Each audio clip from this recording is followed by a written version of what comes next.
नमस्ते दोस्तों, स्वागत है आपका आपके पसंदीदा चैनल प्राचीन रहस्य पर। हमारे इस चैनल पर हम हमेशा इतिहास और धर्म से जुड़े उन पन्नों को खोलते हैं जो आज भी दुनिया के लिए एक पहेली बने हुए हैं। आज के इस खास वीडियो में हम आपको लेकर चलेंगे भारत के एक ऐसे मंदिर की यात्रा पर जहां विज्ञान भी घुटने टेक देता है। हम बात कर रहे हैं ओडिशा के जगन्नाथ पुरी मंदिर की।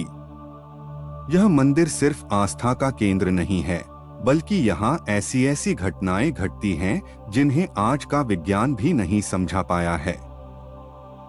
इस मंदिर की शुरुआत एक बहुत ही सुंदर कहानी से होती है। कहा जाता है कि राजा इंद्रद्युम्न को भगवान ने सपने में दर्शन दिए थे और अपनी मूर्ति बनाने का आदेश दिया था। तब स्वयं भगवान विश्वकर्मा एक बूढ़े मूर्तिकार के रूप में आए।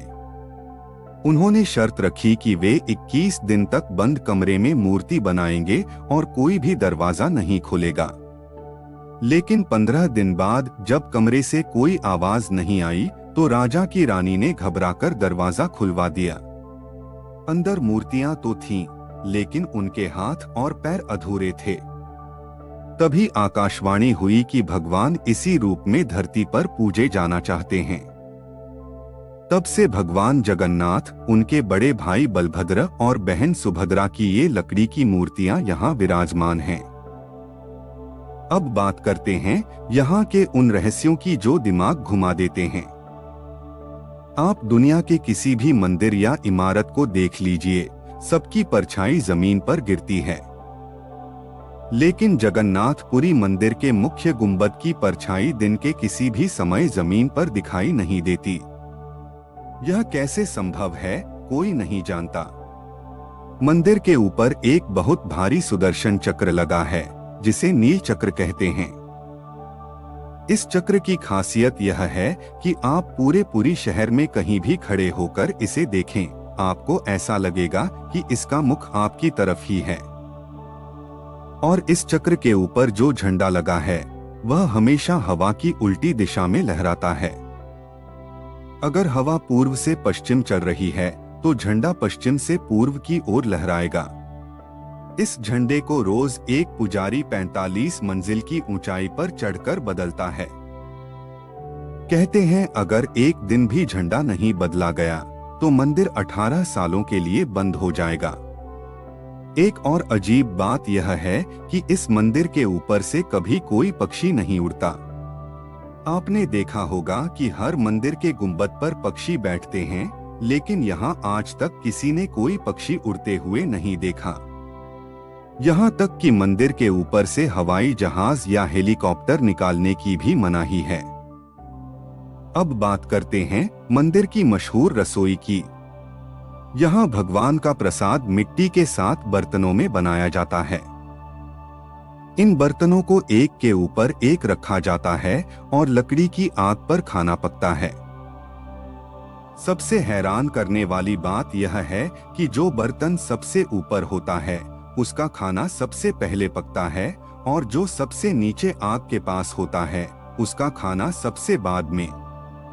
और यहाँ का प्रसाद कभी बेकार नहीं जाता। चाहे मंदिर में 2000 लोग आएं या 2 लाख, प्रसाद हमेशा पूरा पड़ता है और मंदिर के कपाट बंद होते ही वह अपने आप खत्म हो जाता है। समुद्र के पास होने के बावजूद यहाँ एक और चमत्कार होता है। जैसे ही आप मंदिर के मुख्य द्वार, जिसे सिंहद्वार कहते हैं, उसके अंदर पहला कदम रखते हैं, वैसे ही आपको बाहर की समुद्र की लहरों की आवाज सुनाई देना एकदम बंद हो जाती है। लेकिन जैसे ही आप उस द्वार से एक कदम बाहर निकालते हैं, लहरों की आवाज फिर से आने लगती है। पुरी में हवा का रुख भी अजीब है।